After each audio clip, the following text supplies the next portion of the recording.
Hello mga ka-proud. Ayan, ako ay magpapainom ngayon ng baka na si Bruno. Kasi ginawa ko na siya dito ng kulungan.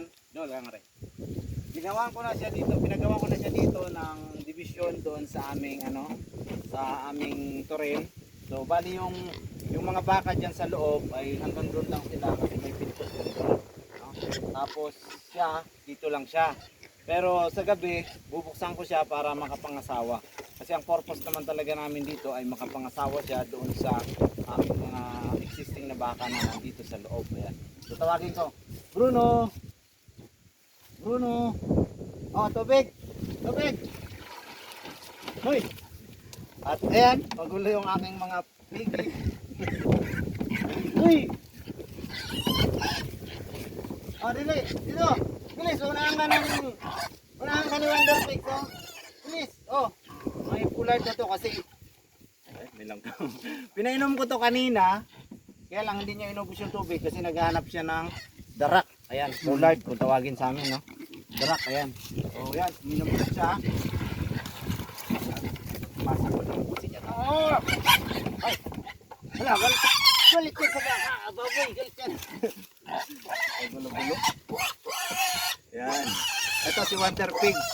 Kakatayin ko to ngayong mga March o kaya buwan ng April. Ayan. So, ito na yung kwarto ni Bruno.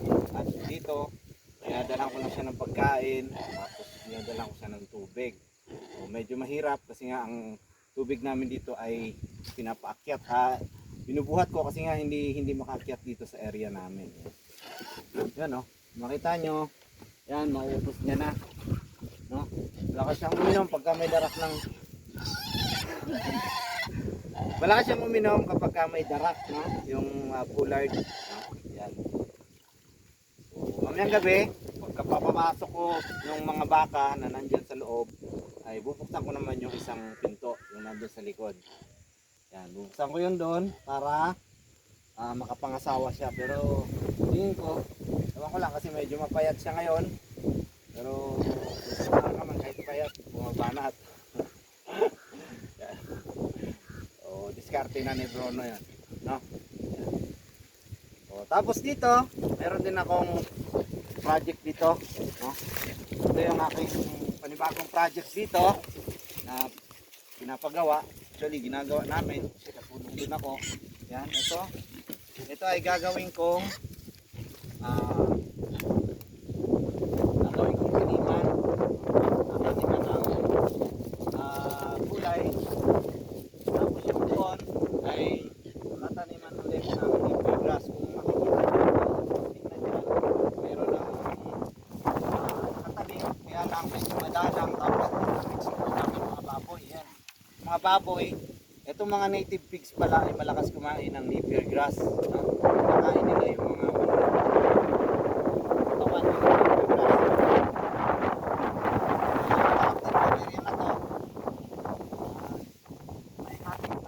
Pero ito, magiging multi-purpose to kasi ang plano ko ay ito dito sa ilalim ay taniman ng talong, kaya sili, tapos okra, yung mga hindi gumagapang. Tapos sa taas, kung mapapansin nyo, kaya may mataas ako dyan na poste. Kasi gagawin na ito, pakita ka. Yan, yung mataas na poste na yan, yan ay gagawa namin ng balag, no? Para sa mga yung mga bagin na halaman, green type na gulayin katulad ng upo, and then ampalaya, yon. And then meron din kaming yung mga sigarilyas, pwede na yan dyan sa gilid ng bakod. Yan. Tapos yun doon sa may pakita ko sa inyo yung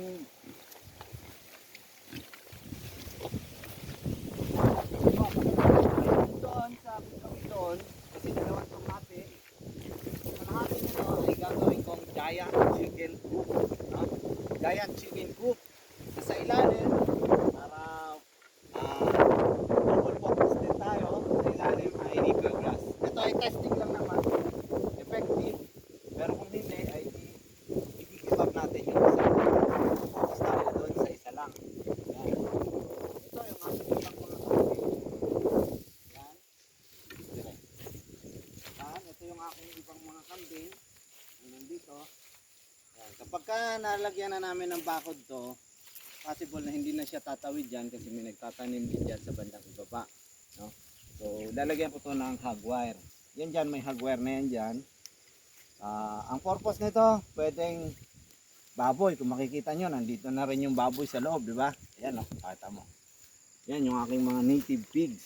So, pwede natin gawing babuyan. Hog wire lang natin itong paikot na to.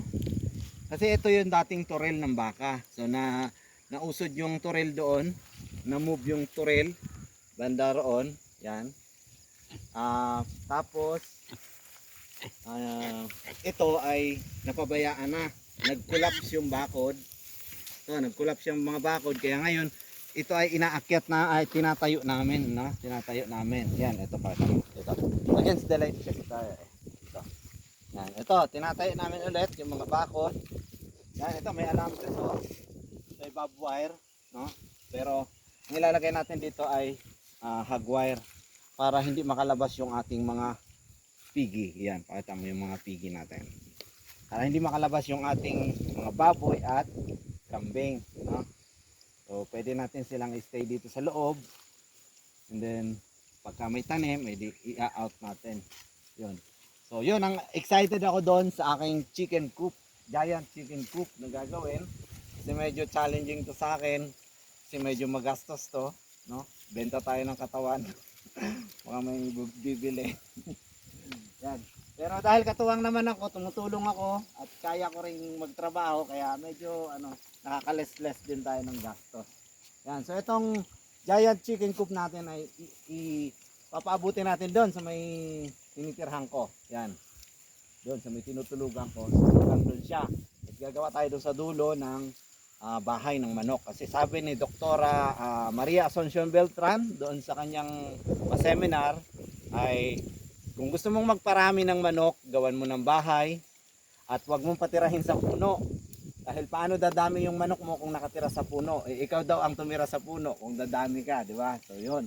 Kaya ngayon, gagawin natin yun. So although native lang naman yung ating mga manok ngayon. Kasi nga, nagtry ako ng Rhode Islands na mag-asawa. Medyo mataas na lugar to. Kung mapapansin nyo, yan yung mga bundok-bundok nakikita dito. Medyo mataas na lugar to, kaya nung panahon ng habagat, na-damage, no? Napinsala yung ating manok. Kasi nga walang bahay. Doon lang sa gilid-gilid ng aking tinutulugan sila humahapon.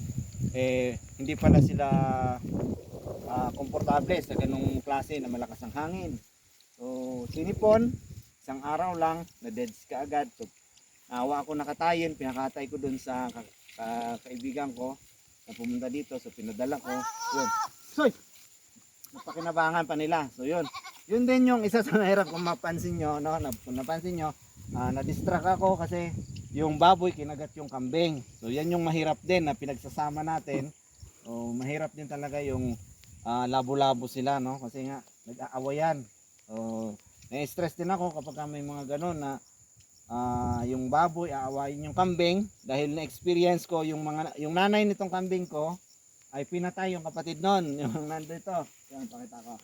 Yun o, pinatay nung nanay nitong mga baboy na to. Kasi yung baboy na to, ang inahin nito ay pinaalaga ko. Yun. Ito. So, dalawa sana to. Ito. Yan. Yan, lumayo. So, dalawa sana yan. Pinatay nung yung inahin na to, yung nanay nitong mga baboy na to. Yan. So, kaya yun yung purpose ko dito na bakit ako nagdi-division, mahirap, magastos, pero yun talaga yung dapat. Mas maganda kung nakabukod-bukod sila. Yan. So, yun lang mga ka-proud. Update ko na lang kayo sa susunod kapag natapos ko itong aking project. Yan. So, yun lang. God bless. Mabuhay. Happy farming. Okay.